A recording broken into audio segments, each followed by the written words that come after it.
Hello, my name is Crystal Lastra. For those that don't know me, I work at J.C. Newman, and I'm also president of the Centro Estudiano de Tampa here in Ybor City. So I would say that if anyone needed no introduction, today's speaker is for certain that person, but he is deserving of one nonetheless.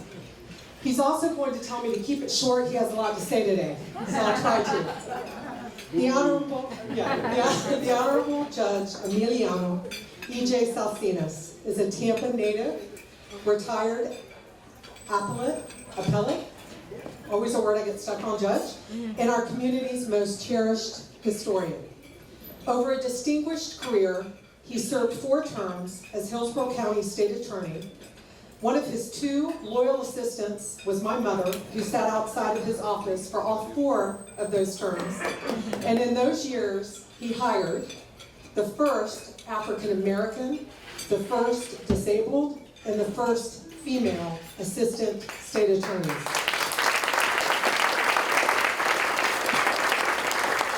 He served 15 years on Florida's 2nd District Court of Appeal and was Florida's first special prosecutor for a statewide narcotics grand jury.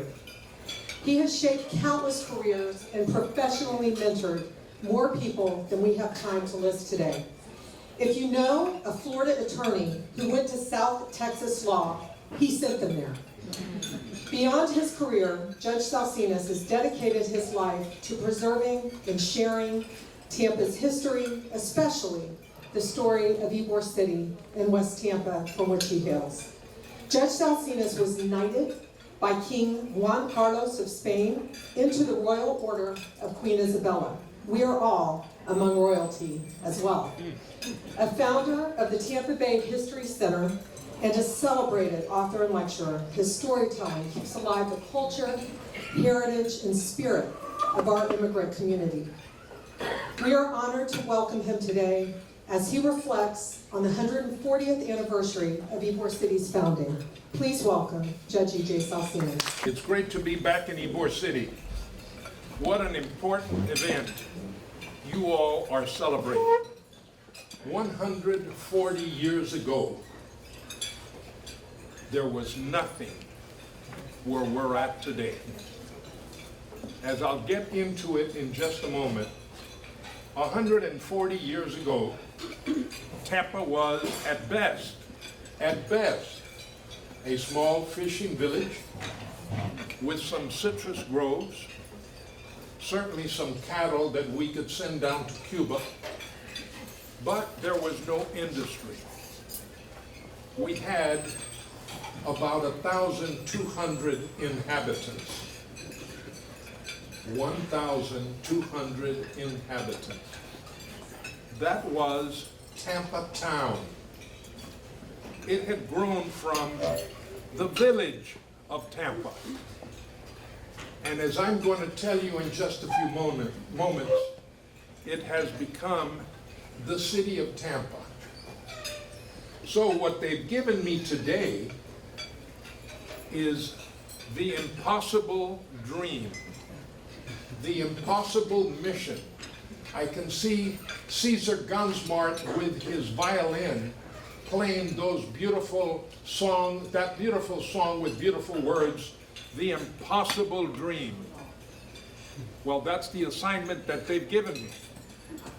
When Lee called me, he tells me, I'd like you to give us the history of Ybor City. And I said, how many hours? He said, 20 minutes. So, if things don't go well today, blame Lee.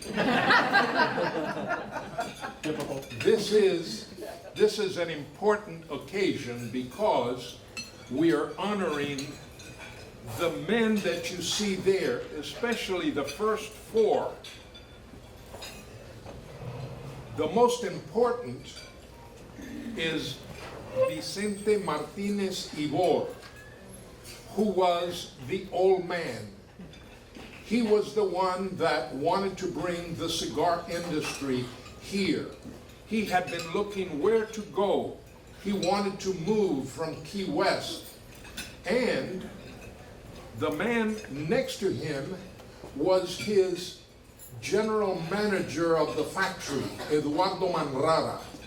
And he was a well-educated banking finance genius that Mr. Ybor had befriended when Mr. Ybor was in Cuba. The other gentleman, Ignacio Aya, had a cigar factory in New York. He was a young man. In fact, Manrara and Aya were in their 30s. They were contemporaries. And Manrara would come to Key West to visit with El Viejo, the old man, because Mr. Ybor knew the cigar industry, the production, the development, the transportation, the salesmen, etc., the marketing. And Ignacio Aya would learn from the old man. Mr. Ybor liked him so much that he had him almost as an adopted son, even though Aya was a competitor. But Aya used to follow the advice of Mr. Martinez Ybor. The other young gentleman that's at the end there comes after Ybor City is started. But he was very important because he and Ignacio Aya started the mutual aid societies. And you know how important the mutual aid societies have been in the history of Tampa, with the Centro Español, with the Centro Asturiano, with La Unione Italiana, with the Cuban Club, and the Martí Maceo Club. So these giants of industry that I frequently call the Four Horsemen came to Tampa because it was a little village, but something very important had happened. And that was that Mr. Plant had just brought the railroad to Tampa. So you could get on the Plant Railroad in New York, and in 2 days, in 48 hours, you would be in Tampa town. And his vision was, I want to build a big, big exotic hotel, which he did. And I want to run my railroad all the way from New York Central Station, all the way to the front door of the lobby in what we now call the University of Tampa. He also used to have steamboats, steamships that used to go up and down the New England coast. And he wanted to bring those steamships here, only to find that the great, beautiful Tampa Bay was too shallow, full of fish, but very shallow. So he decided, I'm going to build a spur, 7-mile spur, to what we now call Port Tampa. Not the port of Tampa, but what used to be the city of Port Tampa.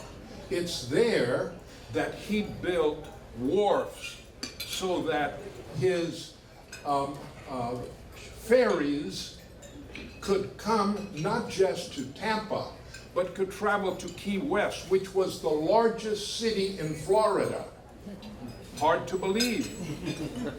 Are you kidding me, Jay? Key West was the largest city in Florida because of the cigar industry. But the Cubans wanted independence, and there were strikes and demonstrations, and the old man said, I want to find a place, maybe in Galveston, maybe in Mobile.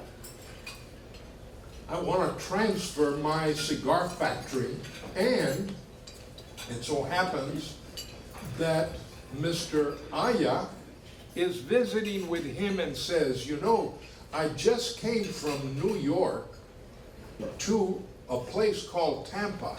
It's got a great port, a big bay, and then I got on a ferry ship and it brought me here. So then Manrara speaks up and says, yes, I have been traveling, and instead of going to Cedar Key, they now have a train that takes me all the way to Tampa. Well, the old man heard so much, and who walks in?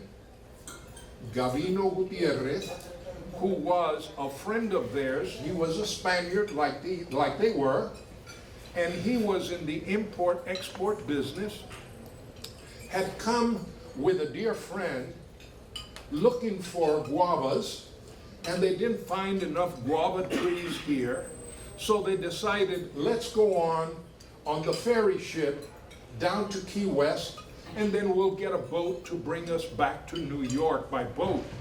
But Gavino Gutierrez walks in while they're talking about this little place called Tampa, and he convinces them, you guys need to see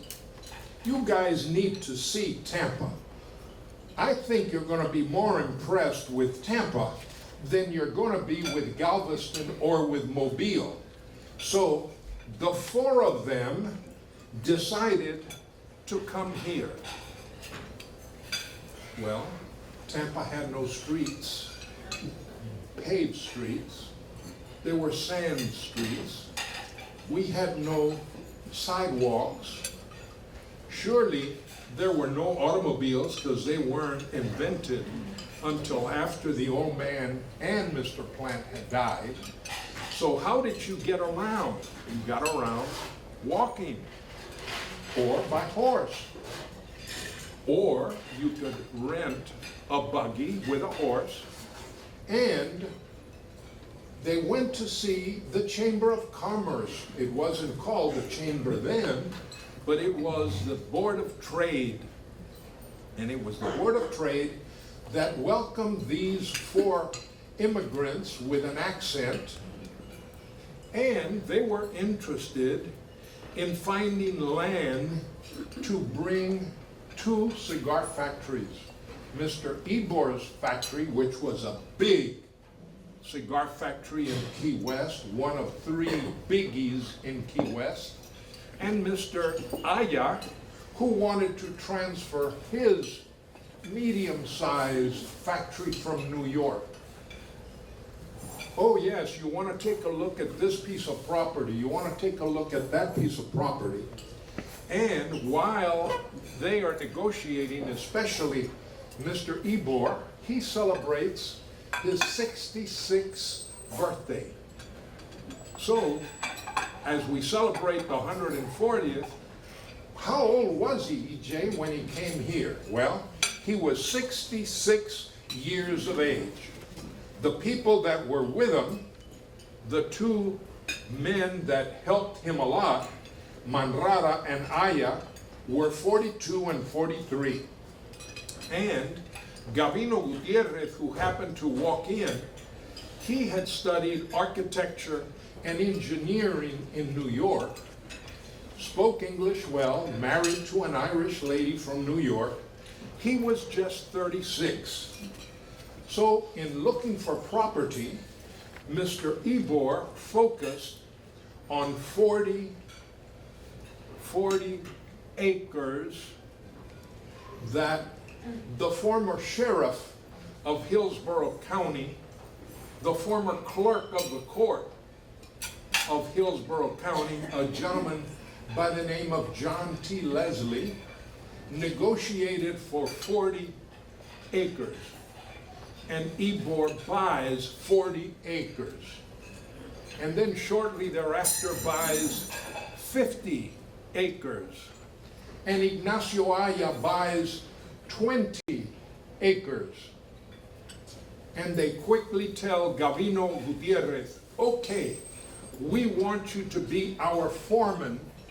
We want you to take care of clearing all of that forest, all of the trees, all of the oaks, and all of the palmettos that are there. We want you to level the ground. We want you to take out all the stumps so that we can bring in construction people. Well, Gavino Gutierrez quickly moves from New York to Tampa and becomes the foreman to develop something new which we now proudly call Ybor City. We needed workers. Workers came mostly from the Georgia and southern states to start clearing the area. Where were these four horsemen? Where were they staying? They were staying at a small hotel on the corner of Ashley and Lafayette, which we now call John F. Kennedy, in a hotel that Mr. Plant had built, the Plant Hotel. They took their meals there, or they would walk to some other rooming house and restaurant or cafe, and if they needed to get over here, they had to rent a horse and buggy or a horse and wagons to bring them the 3 miles that it was to what became Ybor City. So transportation was a major headache, and travel time consumed because there was no automobile, so you had to depend on the horse or walking. And if you thought of the ferries, they didn't have enough channel depth to come into Tampa. But Mr. Plant was quickly moving those 7 miles, the spur, to Port Tampa. And it wasn't long after that that the wharf was built, and now the cigar makers could come in on Mr. Plant's 2 ferries, the Mascot and the Olivet. We all remember the Mascot because you can't look at the city of Tampa seal without seeing a ship, and under the ship it says the Mascot. And the reason that that's there is because one of the city councilmen is the one that brought up the name. We need to put in our seal the Mascot, because the cigar industry is the one that's bringing people and money. Important, people and money. And the old man was a very rich man, but he was all industry and production. But his general manager was a financial genius who knew how the banking systems could work, how loans and bonds could be acquired. So these 4 giants had to contend with a town that had no paved roads. There was a lot of mud, no sidewalks, certainly no bridges. What? EJ, wasn't there a Lafayette Bridge? No. That came after Ybor City was started, because the city had to build the bridge so that Mr. Plant could take his workers and construction people across to the west side to build what is now the University of Tampa, and which was a fabulous exotic hotel. So there was construction going on both sides of the east and west bank of Tampa. When the earliest workers got here, they really were explorers. They didn't know where they were going. They didn't know what they were going to find. They were really pioneers. Most of them were young, unmarried men, or if they were married, they had left their spouses and children back in their homes. But they were here, and they were doing the best they could, sleeping in boarding houses and transporting either on horseback or buggies or walking to the job site. Here there was plentiful work. and a lot of money to be made. But living conditions were rough and primitive. This really was a frontier town. The cigar makers that first came here, since there was no Olivet or Mascot, came either on the Wind or the Hutchinson. These were two old side wheelers that brought them from Key West. Construction was going on night and day. Dust and sand all over. But they needed to build cigar factories, certainly 2 cigar factories. The first cigar factory is this one right here. It doesn't exist anymore, but on the corner of 13th and 7th, there's a historical marker that says El Liceo Cubano. But before it was El Liceo Cubano, it was Mr. Ybor's first factory.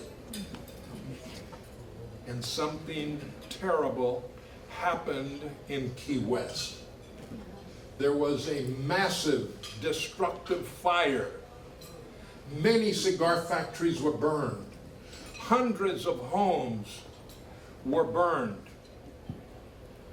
Ybor City became the third-party beneficiary because those cigar workers could get the ferry, come to Tampa, and have jobs and employment and send money back to Key West to their families. So the tragedy of Key West coincided in 1886 with the development of Ybor City. We needed cooks, we needed blacksmiths, we needed lumberers, we needed carpenters and roofers, we needed plumbers, we needed bricklayers, we needed brick masons, well diggers, because a lot of them depended on rainwater and collecting rainwater. But Mr. Ybor had selected this area that had a wonderful spring. That spring is where the Rodante law firm is located, and it was that spring that the year that Mr. Ybor died had the first brewery of Florida. They were producing enough beer for all of Florida, all of Georgia, and even Cuba. So all of these workers needed to get here, and they were quickly paid, and they were paid good money. In the meantime, we needed horses, we needed stables, we needed carriages, we needed saddles, we needed wagons and harnesses, we needed all means of transportation of that period. We can't imagine Ybor City without cars and without trolley cars and without transportation. But Ybor City was a very primitive area.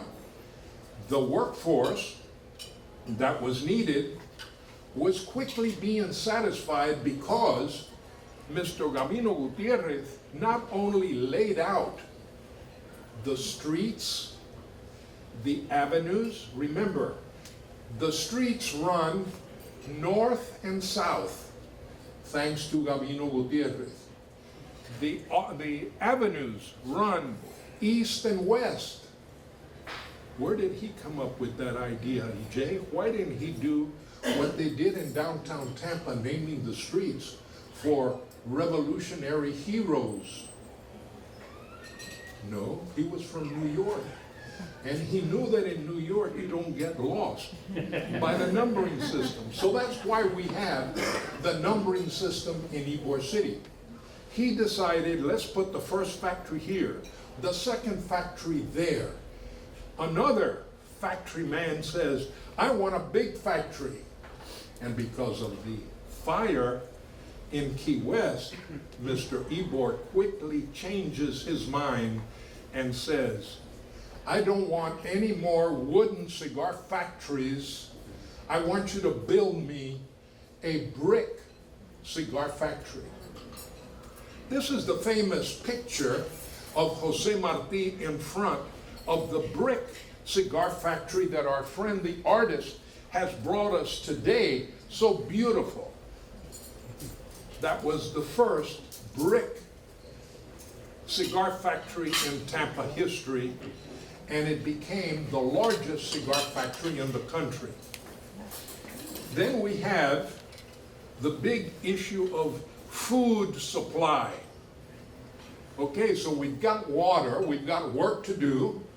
We now have where to sleep because Gavino Gutierrez is building little houses, little casitas. And part of the excitement of coming to Tampa is because they would say, if you come to Tampa, we've got a house that we'll rent you, or we'll even sell you the house for $300.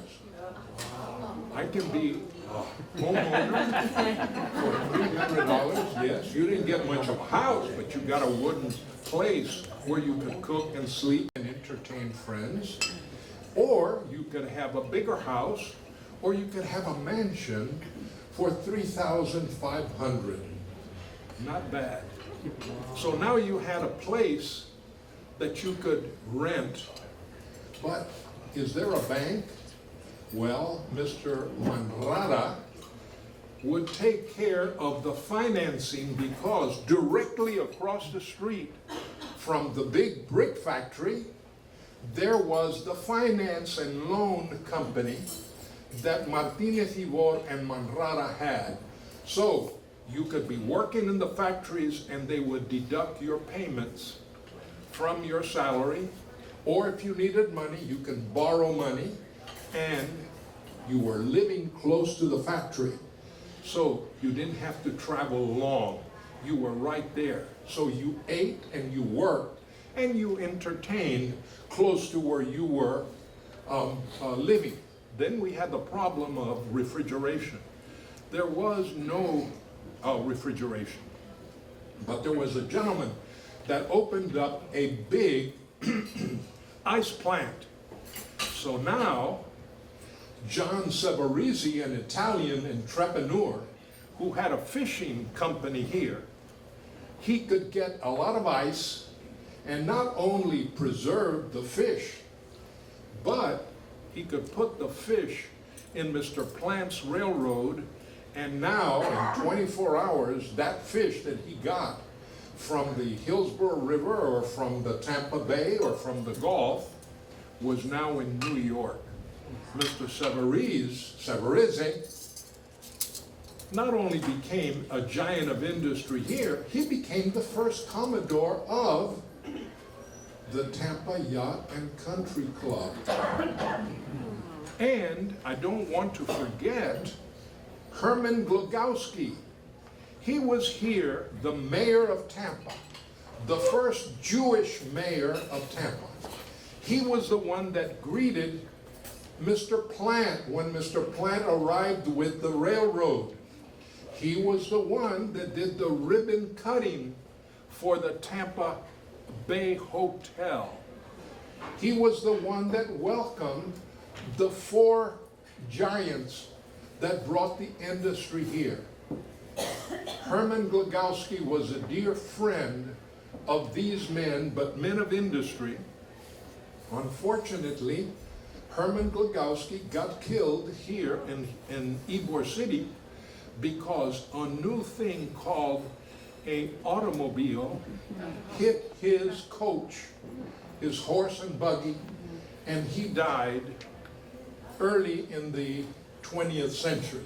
But he is a giant in Tampa history. And then the great problem of mosquitoes, gnats, lice, wasps, scorpions, snakes, and let's not forget alligators.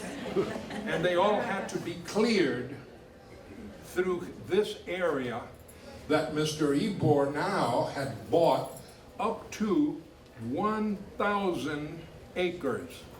EJ, can you give me some idea of what What does 1 acre look like? Well, think of a football field.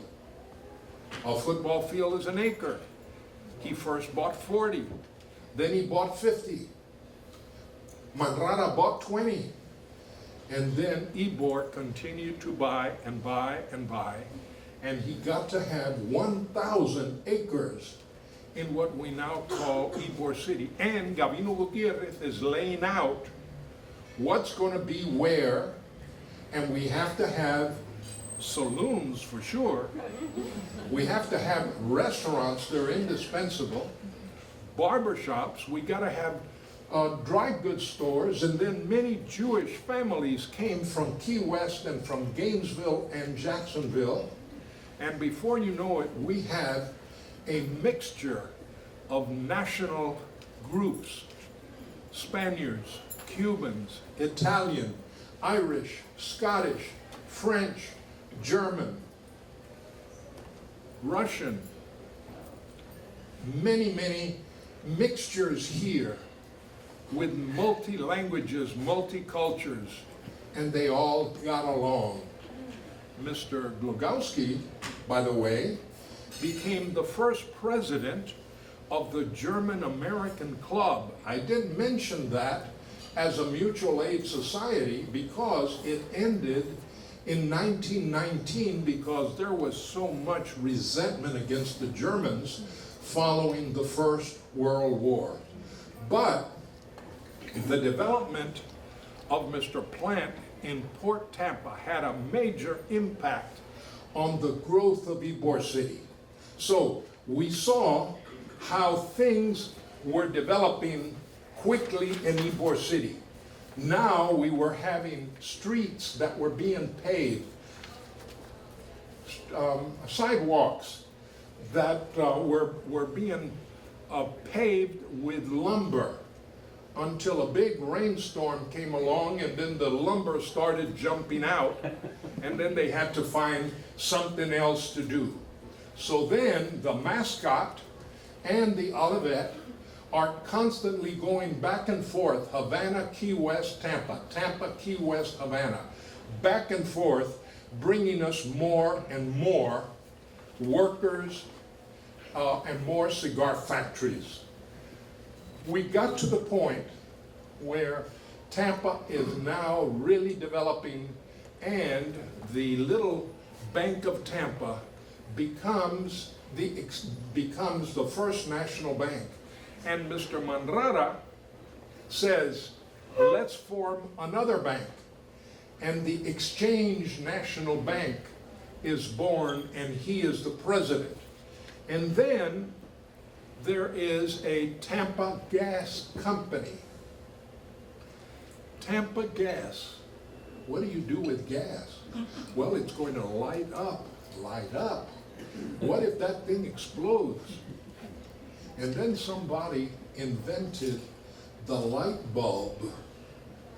What are we going to do with a light bulb? Well, there's going to be wires. Wires? That's dangerous.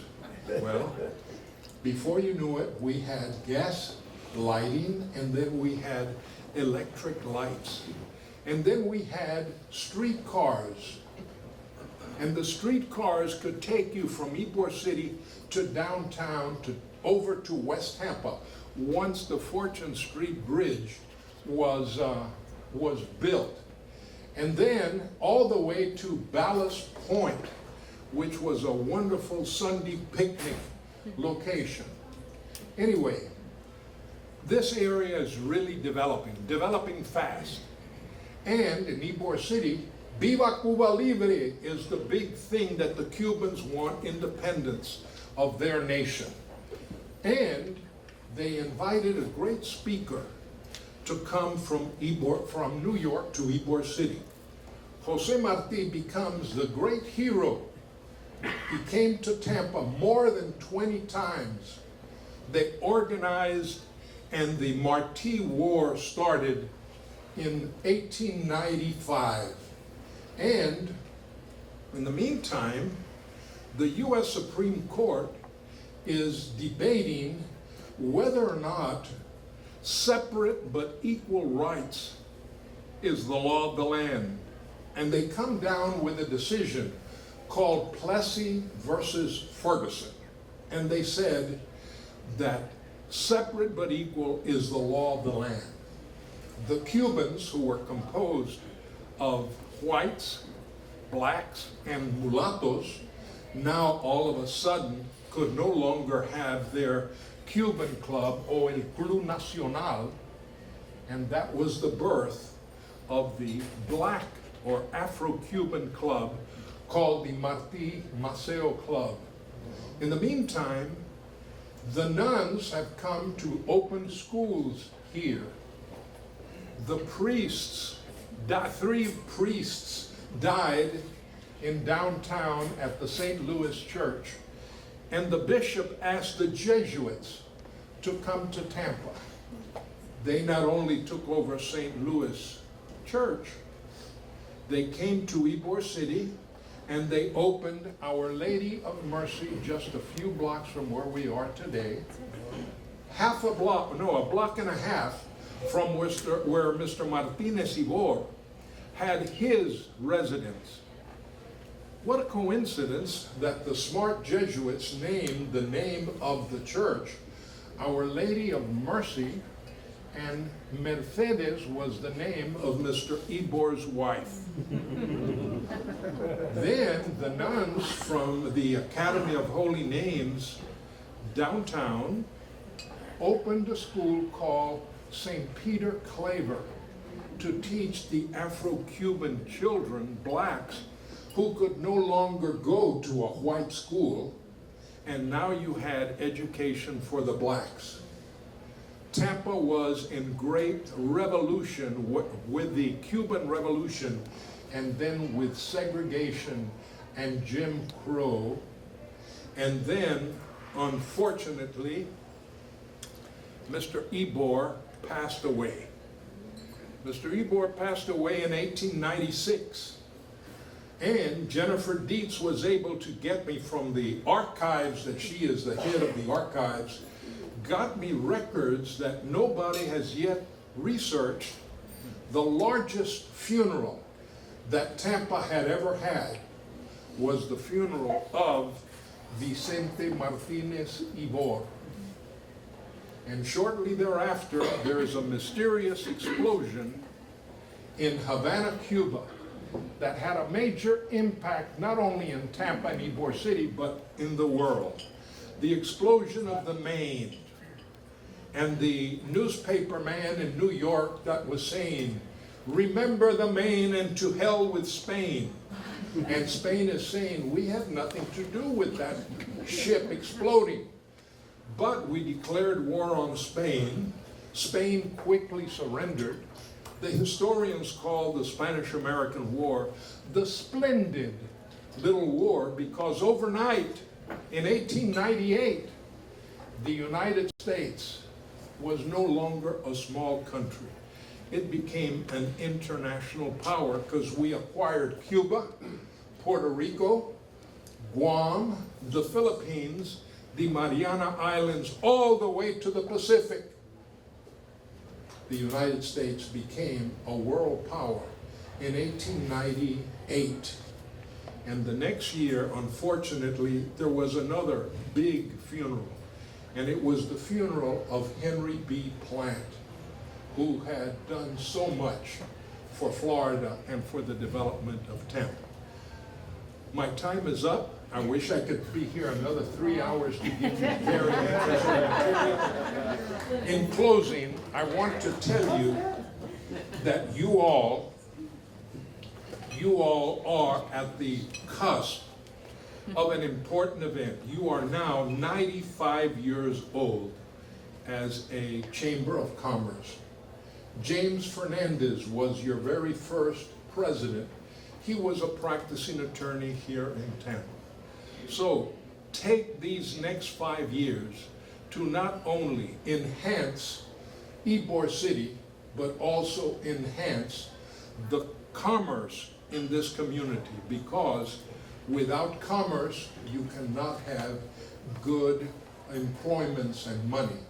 So we look to you, during the next 5 years when you celebrate your centennial to doing something great as these giants did, and we stand on their shoulders.